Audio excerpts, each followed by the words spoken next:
Comment j'ai vécu mon trek au Népal? Déjà, moi, je pense que j'ai vécu 3 phases différentes pendant ce trek. Donc, je dirais que ce qui m'a impacté le plus, c'était le manque de sommeil. Parce que même si je le dis pas toujours, en fait, quand je dors très mal, le matin, je me lève, j'ai une migraine horrible. Écoutez, moi, je dirais que ça s'est super bien passé.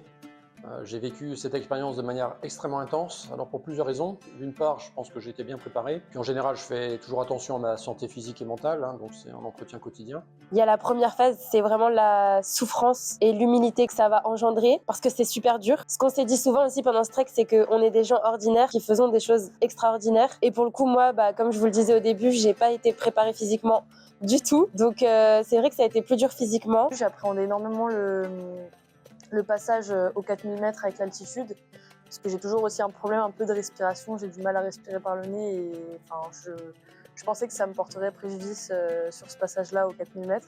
Et au final, ça n'a pas du tout été le cas, donc ça, je suis très contente aussi que ce soit bien passé. Et j'ai été aussi contente de ne pas trop avoir subi le trek. Alors évidemment, il y a des moments quand même où on galère un petit peu plus, surtout les moments où il y a beaucoup de montées. On a eu beaucoup de marches et beaucoup d'escaliers sur ce trek, donc c'était compliqué dans les jambes, mais je pense que la préparation physique que j'ai eue m'a permis de finalement pas trop subir ça et aussi de pouvoir porter mon sac à dos jusqu'au bout, ce qui est pour moi une petite fierté, donc voilà. D'autre part, à 56 ans, et j'ai passé 34 ans dans l'armée, j'ai vécu des entraînements quand même assez difficiles. J'ai pratiqué l'alpinisme, ce qui fait que j'étais pas en territoire inconnu, donc je me suis très bien adapté. Et j'ai souvent tendance à dire que même si les années passent, le cerveau se souvient en permanence, donc tout ce qu'on a pu avoir comme expérience. C'est un peu comme une grande bibliothèque, le cerveau en fait. Plus vous avez d'expérience, quand vous êtes confronté à différentes épreuves, le cerveau se souvient et trouve une solution. C'est un peu ce qui s'est passé pour moi, c'est pour ça que passer beaucoup plus de temps peut-être sur ce trek à prendre le temps d'observer et d'écouter. J'ai vécu mon trek vraiment de manière très intense, très riche. Allez, il est 6h30, c'est réveil au village d'Himalaya. Bon, il fait froid, mais ça va, c'est supportable. Donc là, petite toilette, je suis en train de refaire mon sac. Et aujourd'hui, on monte directement au camp de base si tout va bien. Voilà, à tout à l'heure. Ouais, ça mérite quand même d'être filmé. Un beau chocolat Regarde chaud. un peu de chocolat chaud là, à 3000 mètres d'altitude. Petit cœur et tout, trop mignon. Mankumar, qu'est-ce qu'il boit Mankumar? Je bois l'eau chaude. L'eau chaude, ah oui, ouais. Je commence par et après en fait je bois le thé.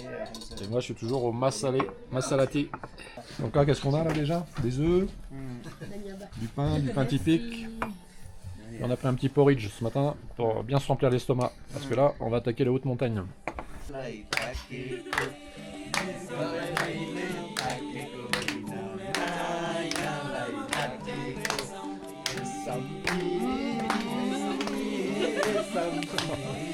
Et avec ça, on a la pêche, on va monter tout seul.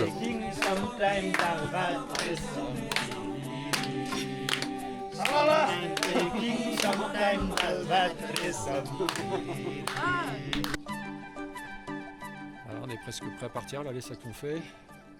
Donc on va quitter Himalaya, 3000 mètres. Et puis on en a à peu près pour 7h30, 8h.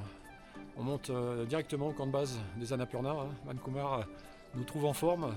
Donc finalement on ne va pas dormir à Machapuchare, on va dormir au camp de base directement. Ce qui est une bonne chose parce qu'on va profiter du coucher de soleil et puis du lever de soleil demain matin. Donc on n'aura pas de marche de nuit à faire, on aurait dû se lever à 4h. Comme je dis en rigolant, on va faire grasse mat demain. Un petit conseil Mankumar pour monter vers le camp de base? Jusqu'au camp de base, là on est à Himalaya. On va monter progressivement, doucement. On fait petite pause et on va voir super belle vue sur les Himalayas parce qu'on est complètement au pied des montagnes. À un moment, on arrive au pied de Matsapusre et après, on va aller vers le camp de base de l'Annapurna. Ça va être une très belle journée.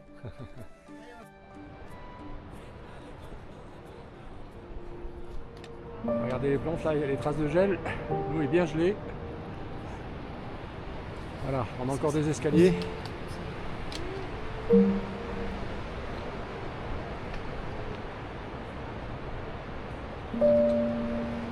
là on a à peu près 1130 mètres de dénivelé à faire aujourd'hui pour arriver au camp de base. Et si vous voyez bien au niveau vestimentaire, On n'est plus en t-shirt, hein, c'est fini ça. C'était les premiers jours.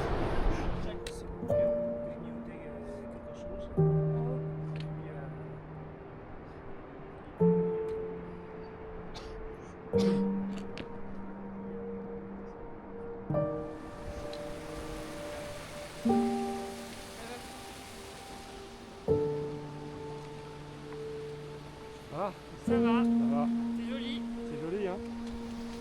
Petite fleur. Voilà. Donc là, les premières neiges, hein, ça marque l'entrée dans la haute montagne.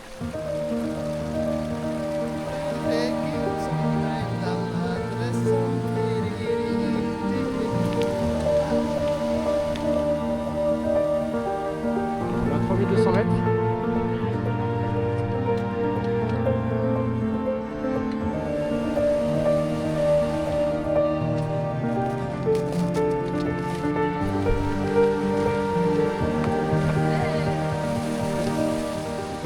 C'est des petits crampons de randonnée, hein, c'est pas encore des crampons d'alpinisme.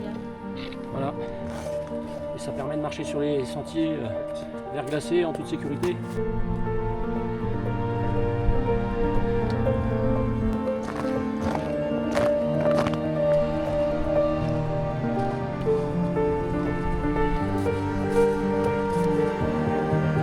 Ouais. 3700 mètres. Pour info, le refuge du goûter à Chamonix est à 3800 mètres.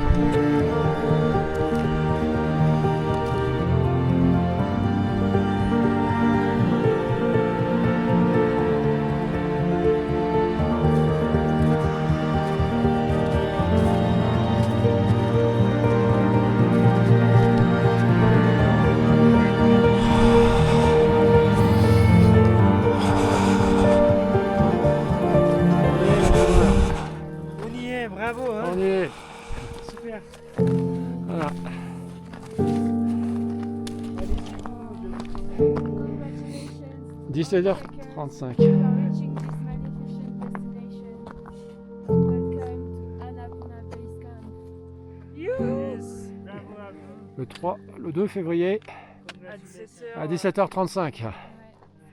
L'expédition Kouraps Family a atteint son objectif et l'a même dépassé avec une demi-journée d'avance. Et ça fait plaisir. Avec l'aide précieuse de notre honorable guide, Merci. Man Kumar, Ouais. et nos vénérables Sherpas qui sont déjà partis pour la soupe. Ouais. Qu'est-ce qui se passe par ici? Qu'est-ce Qu'est-ce que vous êtes en train de faire? Des œufs brouillés? Ouais. Non, voilà. On prépare pour la nuit. Là, les filles, elles sont dans la Il fait moins cuisine. 8 là. Elles préparent leur chaufferette. On essaye. Voilà. On essaye. Donc vous voyez, il fait froid mais c'est pas insurmontable. Hein. Le tout c'est à chaque fois de bien s'équiper en conséquence pour pas avoir froid, évidemment. Et puis ça passe. Mais ici en fait on apprend la patience parce que chaque geste devient un petit peu pénible, même pour aller aux toilettes, tout ça. Il faut s'organiser un petit peu. Mais en termes de développement personnel, ça vous apprend la patience. Là.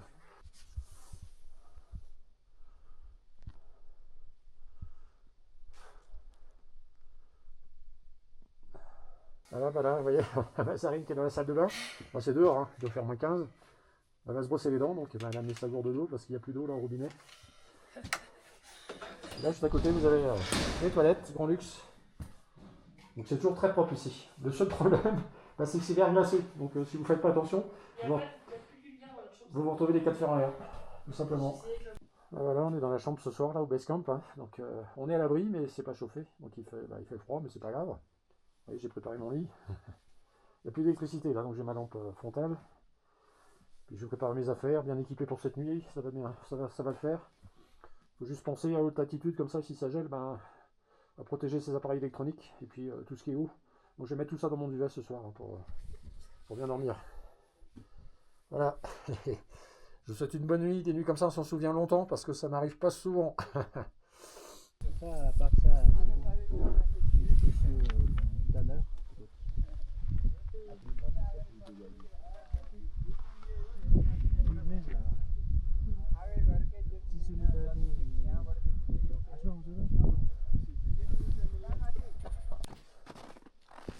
Là, j'ai préparé mon petit drapeau que je vais laisser ici.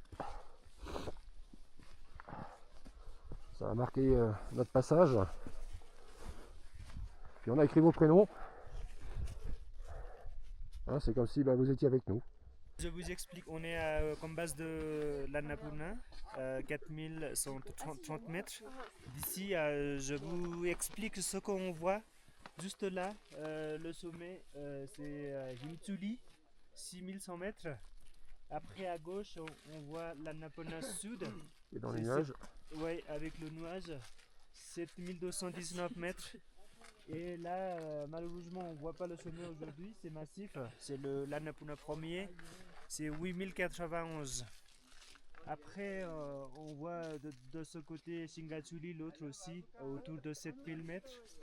Et au fond, on voit toute petite, l'Annapurna 3, c'est 7555. Et là, on voit Pistel, Matsapusre, c'est 6993 mètres. Ok. Ouais. Merci Vancouver. De rien. Belle montagne, hein. Belle montagne, très très belle montagne. Allez, c'est l'heure du petit-déj. Donc ce matin, un bon thé gingembre, porridge avec des fruits. Moi, je me suis fait plaisir avec des chocolate pancakes et moi j'ai des fried eggs comme tous les matins et 2 petits toasts que je vais alimenter de miel. Kumar, il est au thé. Bon, là pour le moment, en fait, je reste avec le thé, mais mon petit déjeuner va arriver. Il attend la suite, parce qu'il mange bien ici, il prend des forces. Ouais, on mange bien là. Quand j'étais tout en haut du camp de base de l'Annapurna et qu'il faisait moins 15, il y a des moments vraiment tu te demandes ce que tu fais là, pourquoi tu t'infliges ça. Tu pourrais être dans ton canapé, tu pourrais être au chaud. Je me suis vraiment demandé pourquoi je m'étais infligé ça. Et en plus, moi j'ai passé un petit épisode qui m'a un petit peu handicapée. J'ai eu un gros mal de tête qui m'a fait complètement lâcher, même mentalement. C'est vrai qu'à ce moment-là, c'est dur. Il y a vraiment cette phase de souffrance où tu te dis mais qu'est-ce que je fais là. Après, il y a une phase plutôt d'émerveillement. Justement, on prend le temps de faire des pauses et on en a fait pas mal. Et où là, juste tu respires, tu regardes un petit peu autour de toi au lieu de regarder tes pieds. T'es dans des endroits exceptionnels, des endroits extraordinaires. C'est des paysages de fou qu'on n'a pas l'habitude de voir. À ce moment-là, t'oublies un petit peu toute cette souffrance et t'es juste complètement émerveillé. Et là, tu te dis déjà que ça vaut le coup d'avoir eu cet épisode de souffrance. Je pense que j'ai beaucoup plus appris sur ce trek que je ne le réalise encore. Déjà, évidemment, je vais commencer par toute la partie culturelle parce que moi, le Népal, déjà, c'était la première fois que je sortais d'Europe, donc l'Asie, je connaissais pas du tout. Donc, on a appris énormément de choses sur la culture népalaise. On a eu les petites histoires du soir avec le guide Kumar, donc ça, c'était très sympa pour apprendre à connaître les différences en fait entre la culture népalaise et la culture française, parce que c'est quand même deux cultures qui sont totalement opposées. Aussi dans tout ce qui est forcément la nutrition, la façon de vivre, etc. On a appris beaucoup de choses. On a appris des petits mots en népalais aussi, donc. Veronam Mazarin Ho. Et l'âge, Hekais, Polsaku, Boé. Suffisamment pour en rire et pouvoir avoir des petites références avec nos Sherpas et le guide. Et j'ai appris beaucoup sur moi-même, la force physique que j'avais, que je réalisais pas forcément encore, que j'avais développée, et ma capacité aussi à maîtriser mes émotions, parce que ça a toujours été un peu une difficulté chez moi, et au final je trouve que j'ai été à l'aise par rapport à mes émotions sur ce trek. Et autre chose aussi que je trouve important à remarquer, j'ai toujours été une personne très tête en l'air et un peu j'ai des difficultés à m'organiser très souvent, et là sur ce trek je touche du bois, mais je n'ai rien perdu, je n'ai rien cassé, donc pour moi c'est quand même assez exceptionnel. Et voilà, c'est tout. La dernière phase que j'ai pu ressentir, c'est la fierté. Parce que contrairement à ce que tous les gens ont pu nous dire, on l'a vu dans les réactions sur les réseaux sociaux, on nous dit t'as de la chance, t'as de la chance, t'as de la chance. Oui, j'ai une part de chance, mais c'est mes jambes qui m'ont emmené aux 4130 mètres. C'est pas un avion, c'est pas quelqu'un qui m'a porté.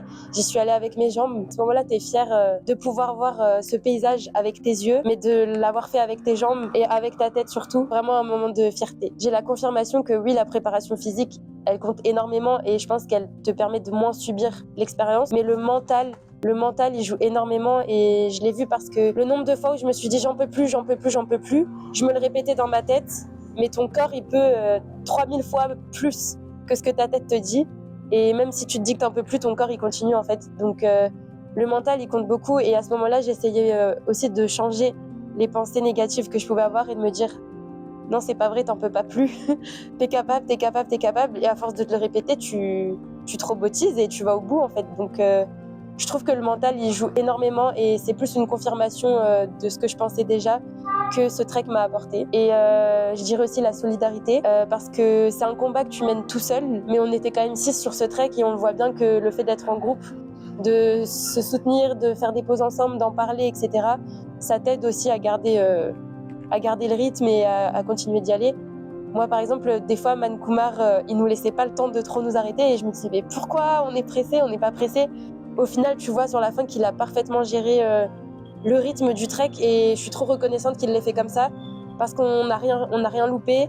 On était au bon moment, au bon endroit à chaque fois. Donc, je dirais un petit peu aussi tout cet esprit d'équipe et le fait d'être plusieurs et de chacun un peu avoir un rôle dans ce trek finalement. Je souhaiterais vous parler de ma rencontre avec le Népal, ma rencontre avec les Népalais, et puis évidemment en particulier ma rencontre avec Man Kumar, notre guide, et puis nos deux Sherpas, Dil Kumar et Subhas, des gens extraordinaires.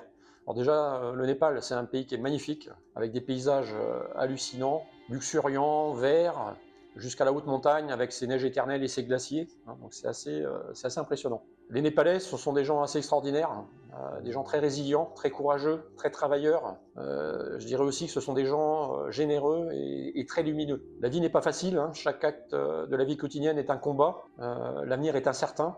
Ça commence le matin, en se levant, pour travailler, pour aller à l'école, pour se nourrir, pour prendre soin de soi, sa santé. Là-bas, tout est beaucoup plus complexe qu'en France. Malgré tout, les gens sourient, chantent, s'amusent et partagent ça avec vous. C'est très impressionnant, c'est une leçon de vie un peu pour nous, les Occidentaux. On a fini par oublier qu'on avait tout, on a tout le confort, et malgré tout ça, la plupart du temps, on est pessimiste, on est sinistre. Ça questionne énormément quand on rentre du Népal. Alors le deuxième temps fort de ce trek, c'était cette expérience partagée avec mes deux filles, Salomé et Mazarine, avec cette idée très simple de continuer à leur transmettre certaines valeurs, certaines notions pour qu'elles continuent à bien avancer dans la vie. Alors, rien de tel que la montagne et la haute montagne pour faire ça, tout simplement. Alors je radote assez souvent, mais pour moi, la montagne, c'est une école incroyable pour apprendre à grandir, à évoluer, tout simplement. C'est l'école de la vérité absolue. En montagne et en haute montagne en particulier, vous ne pouvez pas vous cacher. Elle vous enseigne sans détour et sans mensonge ce qu'est la patience, le courage, l'humilité et puis aussi la solidarité. La patience, puisqu'en montagne, on avance petit pas par petit pas, on n'a pas le choix, on ne peut pas courir, surtout quand on a un gros sac à dos. Et malgré tout, à la fin de la journée, quand vous faites le bilan, vous vous retournez, vous regardez cette distance que vous avez parcourue qui est assez impressionnante. Le courage, tout simplement, parce qu'en montagne, qu'il fasse chaud, qu'il fasse froid, qu'il pleuve, qu'il neige, qu'il fasse jour ou qu'il fasse nuit, il faut avancer. Il faut avancer. Vous ne pouvez pas rester sur place, sinon vous risquez d'y rester. L'humilité, quand on est en montagne, en haute montagne, on se sent vraiment tout petit au milieu de ces massifs majestueux et grandioses qui nous régalent d'un point de vue, au point de vue des yeux, tout simplement, avec ces paysages magnifiques, mais qui peut aussi vous emporter en une fraction de seconde, ne serait-ce qu'avec des chutes de pierre ou des avalanches. Et enfin, une chose en montagne très importante, le sens de la solidarité, on est toujours en groupe, le groupe permet de se soutenir, permet d'avancer. On partage de l'eau, on partage de la nourriture, on partage des rires, on partage des chansons même parfois. Ça aide à avancer. Et bien souvent, ça nous permet de faire des choses qu'on serait incapable de faire tout seul. Voilà, donc ça c'est des valeurs que je souhaiterais transmettre à mes filles pour les aider à avancer dans la vie. Et elles sont blindées, mes filles. Voilà, elles sont très courageuses et je suis très fier d'elles. Alors justement, mes deux filles, je les ai beaucoup observées pendant ce trek. Et qu'est-ce que j'ai vu? J'ai vu deux jeunes femmes de 21 et 25 ans, très courageuses, très volontaires, et en même temps très calmes, très souriantes, ouvertes sur le monde. Elles ont posé beaucoup de questions à Man Kumar, elles s'intéressent, on voit bien, elles vont vers les gens. Ce sont de belles personnes, je trouve, déjà, de ce point de vue-là. Elles sont très curieuses. C'est important d'être curieux dans la vie de tous les jours. Ça permet de mieux comprendre les autres, de mieux comprendre son environnement, et ça nous sert surtout à sortir des préjugés. Vous savez, ces jugements faits à l'avance. Quand on reste chez soi, en fait, on a tendance à se faire des films sur les autres, sur l'extérieur, et c'est là qu'on commence à être alimenté par nos peurs, et puis bien souvent, on n'avance pas, quoi. Donc comme le dit Salomé, s'ouvrir au monde, c'est s'ouvrir les portes de soi-même. Donc soyez curieux, partez à l'aventure, c'est comme ça qu'on avance et qu'on grandit. Et c'est comme ça aussi qu'on ait le respect dans la relation à l'autre. Pour finir, je souhaiterais vous parler de quelques faits marquants. Le premier, c'est cette dimension spirituelle qu'il y a au niveau des montagnes, le côté très sacré qu'y mettent les Népalais. Je ne saurais pas vous expliquer, le problème c'est pas d'être croyant ou pas, c'est que vous ressentez vraiment quelque chose là-haut qui vous dépasse, qui vous touche. C'est des choses que j'ai pas ressenties par exemple quand je faisais de l'alpinisme dans le massif du Mont Blanc, quand j'étais un peu plus jeune. Là il y avait plus cette dimension sportive, beau paysage. Mais au Népal franchement, on sent qu'il y a quelque chose de plus. Voilà, et ça m'a marqué. Et pour aller là-dessus justement, j'ai eu un phénomène assez étrange. Pendant une marche, hein, j'ai fait une petite pause, là je me souviens encore, au soleil, il faisait bon. Je me suis arrêté quelques secondes pour admirer le paysage et j'ai un papillon qui est venu se poser sur mon poignet, qui est resté là quelques secondes. J'ai ressenti à ce moment-là une très forte émotion, tout simplement parce que le papillon, c'est le symbole préféré de ma femme. Et le hasard faisait que ce week-end-là, pendant que nous on marchait, elle, à la maison en France, elle organisait une petite soirée avec une vingtaine de personnes pour lancer son activité de sophrologue et son magnifique projet qu'elle a baptisé justement l'envol du papillon. Voilà. Alors quand je vous disais qu'au Népal, il se passe des choses un peu étranges et qui nous dépassent, j'ai vraiment ressenti ça à ce moment-là. Et je peux vous dire que j'ai ressenti aussi une très forte émotion. Et puis enfin, il m'est arrivé quelque chose qui m'a marqué aussi, qui est assez impressionnant. Je crois que c'est au bout du deuxième jour de trek, j'ai complètement perdu la notion du temps. J'ai arrêté même de regarder ma montre, je n'en ressentais pas le besoin. Comme tout le monde, ici, je regarde ma montre sans arrêt parce que j'ai des horaires à tenir. Au bout du 3e jour de trek, je regardais plus ma montre. Mes seuls repères, c'était le lever du soleil et le coucher du soleil. Et ce qui se passait entre les deux, je me suis complètement laissé aller à un rythme beaucoup plus naturel. On mangeait quand on avait besoin de s'arrêter de manger, mais à aucun moment j'en regardais ma montre. J'étais incapable de vous dire quel jour on était et quelle heure on était. C'est assez impressionnant et c'est un bon signe pour moi parce que ça montre que je suis allé encore beaucoup plus loin dans le lâcher-prise. Donc le Népal, le trek, c'est vraiment une bonne expérience pour ça. C'est pas seulement un cheminement sur les sentiers montagneux, c'est aussi un cheminement en soi. C'est vraiment une activité qui accélère et qui permet vraiment de lâcher prise. On en a tous besoin, surtout en Occident. Donc allez au Népal. Je vous emmène quand vous voulez maintenant, je vais y retourner, ça c'est sûr, parce que ça vous aidera vraiment, je pense, à lâcher prise, à prendre beaucoup de recul sur votre vie, sur les choses, et peut-être que ça vous aidera, en rentrant, à vous recentrer sur ce qui est vraiment essentiel et important pour vous dans la vie. Voilà, c'est la toute fin du trek. Et là, on a vraiment de la chance, on est dehors, et là, il fait bon. Et on est tous au coin du feu, il y a un poêle à l'extérieur, là, il fait super bon.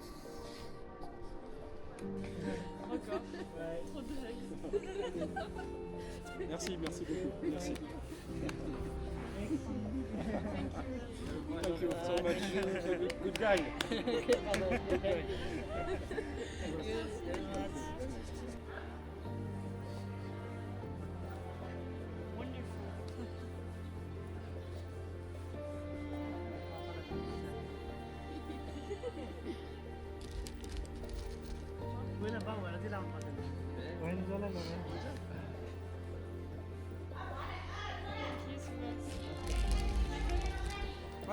Ah, papa.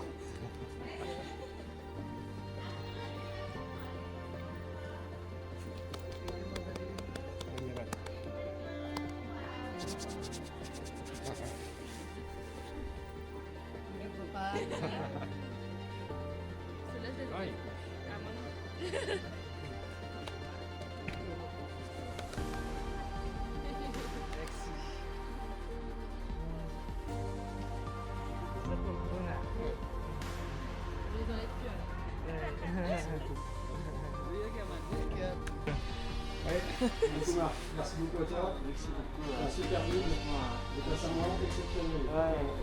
On se dit pas au revoir, je te dis à bientôt. On va s'appeler, on va faire travailler sur ton site. Ouais, je travaille pour toi. Et puis, pareil. Merci ma Zaline. Merci à toi. Et puis on va ouais, ils sont contents. Toi aussi tu dois revenir. Ah bah oui, avec plaisir. Bon, je vous laisse. Oui, tu salues ta famille? Laissez-moi un petit message. Oui, quand on est rentré, ouais. Ouais, allez. Salut bien ta famille. Salut. Prends soin de toi. Et puis Ouais. on se revoit. Merci. Hein. Salut, au revoir Makumar. Au revoir.